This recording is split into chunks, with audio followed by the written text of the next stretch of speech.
Hi மக்களே, எப்படின்னா இன்னைக்கு எனக்கு சந்தோஷமான நாள். ஏன் தெரியுமா? இன்னைக்கு தான் எனக்கு சேலரி டே. ஜாலியாக இருக்கு. கையில் காசு வரும்ல, அதனால சந்தோஷமும் சேர்ந்தே வருது.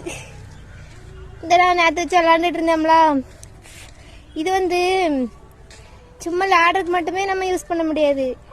இது கேன்சருக்கு, உடம்பு வலிக்கு, முட்டி வலிக்கு எல்லாத்துக்குமே யூஸ் ஆகும்.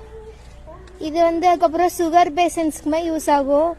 வேற உடம்பு குறைக்கிறவங்களுக்கு இது ரொம்ப யூஸ்ஃபுல்லாக இருக்கும். இது எப்படி சாப்பிடணும்னா, இந்த சுடு தண்ணி நல்லா கொதிக்க வச்சு அதுக்குள்ளே இந்த செடியோட இலை, இந்த பழத்தெல்லாம் போட்டு நல்லா கொதிக்க வச்சு கொஞ்சம் மஞ்சள் போட்டு நல்லா கொதிக்க வச்சு அதை நம்ம இந்த தண்ணியை குடித்தோம்னா அது நல்லா நல்லது. சரியா? என்ன யூஸ் ட்ரை பண்ணி பாருங்க. சரி, வேலைக்கு போயிட்டாரேன். சம்பளம் வந்துச்சுன்னா சொல்கிறேன். என்ன டாடா.